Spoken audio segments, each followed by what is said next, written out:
Hi everyone, and welcome to Thursday's art lesson. So I know last week you were looking at continuous line drawings inspired by the Anglo-Saxon earthworks and other things. And I know before that you were looking at the different Anglo-Saxon artifacts. So we're going to do something a little bit different today. We can still link this back to the Anglo-Saxons, as I will show you in a moment. But if I tell you what we're doing, we are going to create a paper sculpture using 3D sculpting techniques. So a bit different to what you've been doing so far. So I want you to pause the video for a moment and think about what you know about a sculpture or a sculptor, two different things. Pause the video and have a think about what those are. Okay, so I want to just go through what a sculpture is and a sculptor. I wonder if anyone has actually seen a sculpture. I'm sure that you have, because they're all around us in the world. A sculpture is really a 3D or 2D representation of a particular form or shape. And it's created using different materials like stone, metal, or paper, glass. There are loads of different types of sculptures. So if we're looking at some of the pictures on the page, these are actually examples of Anglo-Saxon sculpture, I suppose. So you can see that somebody has sculpted this cross out of stone by carving and chipping away at various bits. This is a really intricate carving, stone carving.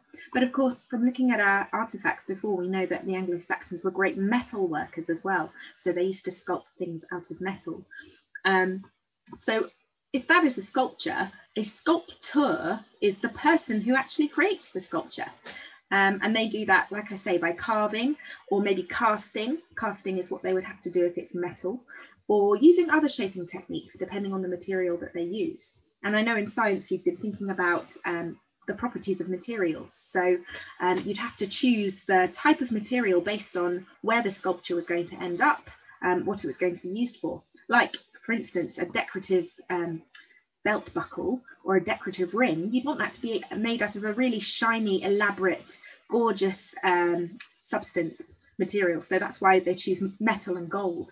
They can shine up beautifully and they show the wealth of somebody.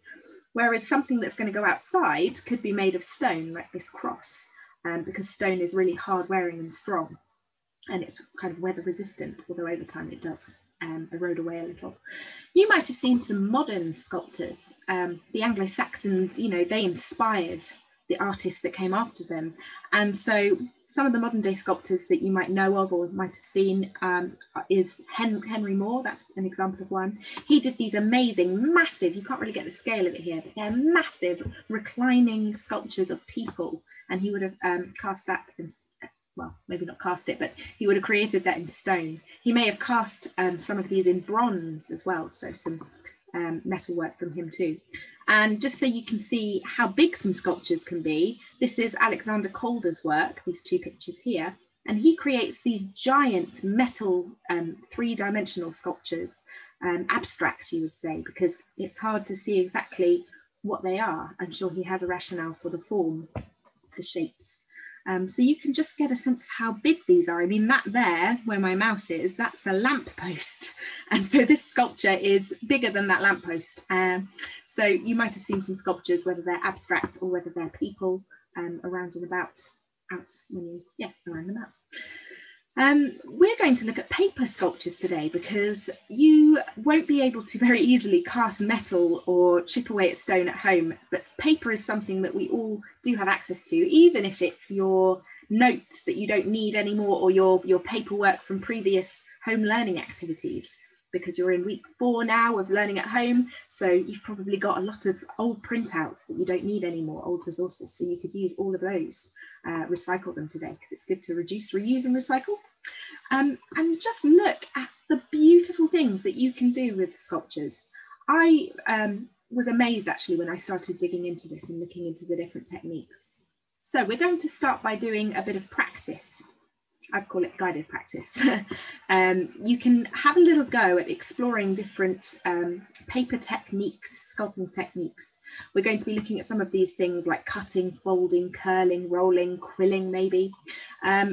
So if you want to have a go at these first, that will help you decide which techniques you like, which ones work for you, which ones you want to develop when you're actually making your own sculpture.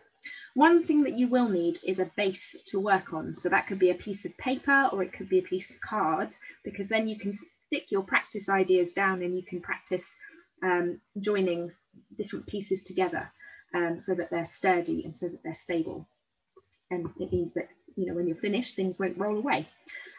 So you might want to pause the video now and just make sure that you've got some paper, definitely, something to stick with.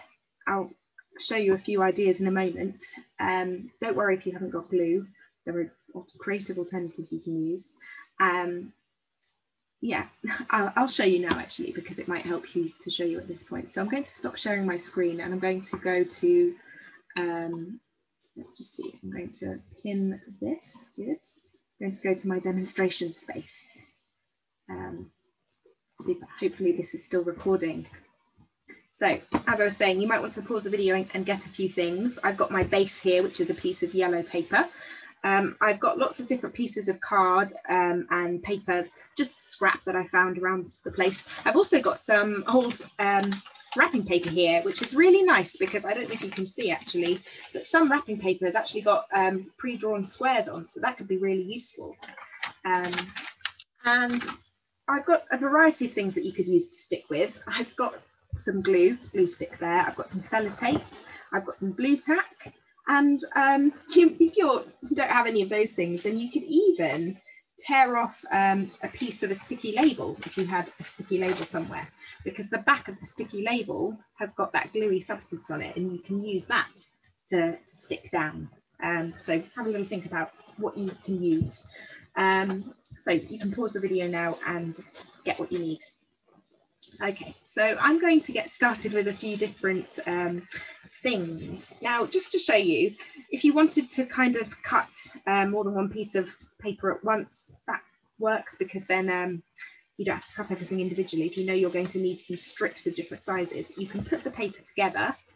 And then if you want to get a really nice straight line, what I recommend that you do is I recommend that you fold. I might fold to create two different size pieces, a wider piece and a thinner piece. And if you fold, then it will give you something to cut along, give you a line to cut along. Now, if you have scissors, that's great. But if you don't, what you'd be able to do is fold that really quite a lot. And then you'd be able to very carefully rip it and you'd end up with a straight line. I wonder if I can actually do it here. Oh, you can kind of see there, okay? I might just cut it just because I've got scissors. Also, it doesn't matter if it's not exactly straight. You might be able to create some really nice textures by ripping the paper into strips rather than cutting it. Okay, so there we go. The first thing that I want to show you is creating a tube, okay? So that we can make the paper stand up, because right now it's just flat. And what I want to do if I want to create a sculpture is I want to make the paper stand up and come away from the page. So what I'm going to do is I'm going to curve my paper strip back on itself, and I'm going to need to have a bit of a tab that I can glue on. So if I had glue, I'd be able to use my glue, or if not, then you'd be able to stick. Put some glue on the inside, about which side I wanted to stick. And then just make sure that the paper strips are really nicely on top of each other, nice and neat. Now you need to just, if you're using Pritt Stick, you need to just hold it for a few moments, just so that it can actually stick together, because you don't want it to fold off, well, what am I trying to say? You don't want it to come undone, that's it. And then you can see that that is now standing up away from the paper, okay? Now, another way that you can make paper stand up is you can use a strip and create a foot. So if I have just a normal strip of paper here, I can fold a small section of that strip, and then I would be able to stick that tab that I've created, that smaller piece, down onto my base. But at the moment, this is quite floppy, isn't it? So there is a little trick for making it a bit more stable. If I just fold that again, what I would want to do is cut half of my tab, cut along, just up to my fold line. And then I'd actually want to fold part of my tab, part of that foot, back on itself, like that. And then you can see that actually that is more sturdy. It's not wobbling as much as it was. So if I just Put some glue down. Remember that you've got to glue one way and then the other way. I'll be able to stick my foot down and stick it up here just so you can see. I might just write a few notes of what I've created there. So, a foot. Okay. Now, this I could create a foot for this cylinder, this tube that I've made actually, because otherwise when I pick this paper up, it's just going to roll away. So a clever way of doing this is to cut perpendicular lines along the edge. You should know what perpendicular is from your maths. Don't cut all the way up, just cut an equal sort of space apart, keeping your cuts the same. Hopefully you can see roughly what I'm doing here. Do I need one more? Maybe I could do with one more, but just for time, I think I'll speed this up a little bit. And then what you do is carefully fold little feet into your tube or your cylinder. It is a little bit fiddly, but you'll be able to do it. I'm trying to do this quite quickly because there's more things that I want to demonstrate. Okay, now you can see I've kind of made this funny hat shape. Now, if I wanted to make this more more circular, it's actually turned out a little bit like a square, hasn't it? But that's because I've done four different feet. So I could, if I was going to do this differently, I'd probably make my tabs a bit smaller and have more of them. But that's fine for now. So I'll just stick this down and I'll use some tape this time. I've actually pre-ripped some tape tabs already, just because I knew I was going to be needing them. So you might want to do that, because then you don't have to keep stopping and trying to find the end of the sellotape, which can be really annoying. So I think that's fine for now. Okay, what do I want to do next? Oh, I could make a bridge. So I might use a strip of pink this time. I might just cut that down a little bit more. Make a bridge, I want to create 2 tabs on either end. And I could choose whether I want those tabs to face inwards or outwards. So I can just sort of bend my paper a little bit. I don't want to fold it because that would create a triangular shape. And I can decide whether I want to stick the tabs inwards, like that. And then it creates kind of like a nice dome. Or I could decide maybe I want to see those tabs as feet underneath the structure. It's up to you what you decide. And that way, it would give a slightly different effect. Okay, so I might just read these down like this, just for time. So that's me making a bridge. If I put my bridge up here, okay, move it up there. And you can decide how close those feet are or how far away they are to create different effects. Remember, if you're using glue, you want to press it a few times. So this was a cylinder. I don't know why I've written a C, cylinder, sorry. And this is a bridge. You might want to stick things down and make some annotations as well. Okay, what else can I do? I can make some folds and pleats. So I might use pink again for this. So what I want to do is make regular folds.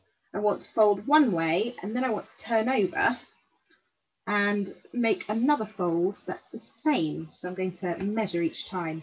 I'll fold the paper back on itself and just carefully make sure that I'm folding along the edge. Keep going.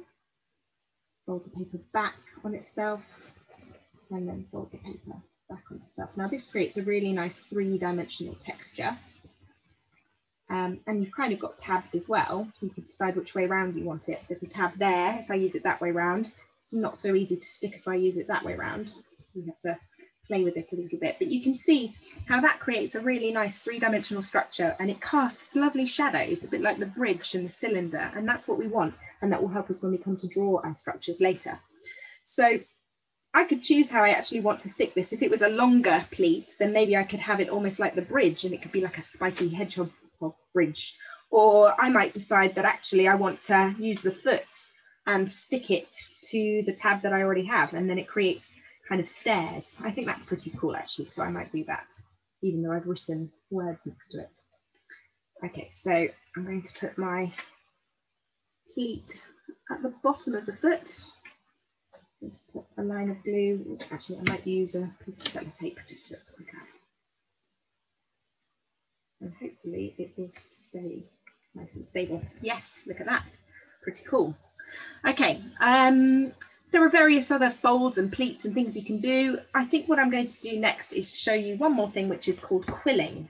And quilling is where you create these lovely little spiral shapes, and you create an outline for them using another piece of paper. Now, these are a little bit fiddly to make, but they are really, really, really worth it. So you'll be able to see why in a moment. These are some that I made before. If I make maybe another pink one, I can show you how I did it. So you need a smallish strip, sorry, not smallish, thinnish strip, I would say. And you need to start by just curling the end over as tightly as you can. This is really good for your fine motor skills. If you want to be a doctor or a surgeon or maybe a vet when you grow up, you have to get used to really having fine control of your fingers. And so this will be good. So when you've got a few little curls already started, if I hold this up to my camera, then what you can do is start to roll it round. Now, the best way to do that, I find, is to use your fingers to hold either edge like this. And then you can, bit by bit, curl it in on itself using the other fingers.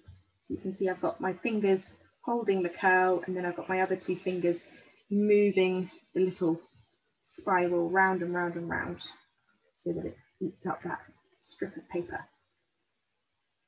You will have to persevere with this, especially if you haven't done this before. Don't give up at the first hurdle, okay? Try, and try again, and you will succeed. Okay, now you could stick that if you wanted to at the end, but if you press it and hold it for a little bit, it will actually stay mostly in that spiral shape. Now, I said that I wanted to make something to contain it, so I might just take these two, this paper strip, a different colour, a kind of peach colour. I almost want to mimic the Anglo-Saxon jewellery here and show a kind of a curl of gold, an outline of gold with some jewels in the middle. So I'm going to stick that together, make a sort of, maybe I'll make an eye kind of shape. And then I can take my quilled curls. I can always, if I'm not happy with how they are, I can always just recurl them a little bit more, just to get them a bit tighter. And then I can put them into my piece of paper.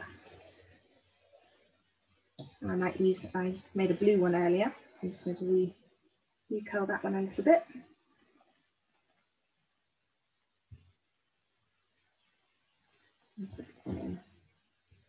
And finally, another pink one. And you can see how it fills up the space inside the outline. So it's almost a way of filling in our 3D sculpture. So if I could, I would show you a bit of a close-up of that, but I don't want to move my camera because it's balanced very carefully. So there we go, there's quilling, like that. Quilling. Oh, that's my eye. Good. Okay, I think there are two more things that I'd like to show you. One of them is creating a spiral of another type. So you need to just find a circular object. There are loads around, I'm sure. And what you want to do is start cutting in a regular amount from the inside. And this is it's kind of like almost a puzzle. You could give a circle to somebody and say, try and get the longest strip of paper you can out of this circle. And so they'd have to do something very similar to this. As I cut inwards, I'm trying to keep parallel to the outer edge. Again, you should know that word from maths. So trying to keep the same distance away from what I've just cut. You can try and do thinner or thicker, it's up to you. And I might stop there. And you can see that I've got this really long strip now and it's curved. And what I can do is I could decide to just kind of leave it like this, kind of wobbles a bit. Or I could decide that I want to stick down one part of it, maybe that part, one end, and then I can take the other end and I could bend it, I could twist it, and I could decide, you know, maybe I want to wrap it around some things. Maybe I want to connect it to my cylinder here. Do that, sellotape. So there we go, creates a pretty cool effect. Okay, there's one final thing I want to show you now, and it is fitting pieces of paper together, because some of the paper structures that you saw on the flip charts had bits fitted together. So what you want is 2 strips of paper, or strips of paper the same sort of size, definitely the same width. You could go longer, but you want them to be the same width. And what you want to do is you want to cut a slit into the paper, but you don't want to cut it all the way through. I'm going to cut it about that far, so I'm going to leave about a finger's width on that side. And then I want to do the same on the other piece of paper. And then hopefully this will work. I haven't tried this in a while. Then I take my 2 pieces of paper and I have the cuts facing each other. And then what I can do is I can thread them through. And you can see that I've created a sort of, yeah, an overlap. Now perhaps I cut those too far actually, because if I hadn't cut so far, it could have come back slightly, or maybe I could try it the other way. Few ways to think about this. I have to think about how to do it best. I might just try it one more time actually, just to see. Okay, so if I don't cut so far this time, if I cut halfway and then halfway, maybe this time it will be pretty perfect. Ah, almost. That's pretty good. I'd want to cut just a little bit further. Now you can kind of see what I was after there. And that way we could, again, bend some of the feet and use them as tabs, and then we can have structures that stand up. Okay, so lots and lots of ideas for you there. I'm going to just go back now to sharing my screen, just to finish off. Ooh, there we go, sorry. Exit full screen, and then I'm going to unpin myself. Okay guys, so if I just share my screen back to the flip charts. So you've got all these different ways of thinking about manipulating the paper. And then what you want to do is actually think about creating a sculpture. But you are not going to get rid of your sculptures. You need to keep them safe the next week, because we're going to look at sketching your sculptures, thinking about how we can create a 3-dimensional looking sketch. So you're going to need to keep them safe over the week. Okay, I'm really interested to see what you come up with. So please do take pictures of your attempts, take pictures of your sculptures, and have fun with it. And like I said, persevere. Okay, see you next week for more art. Bye everyone.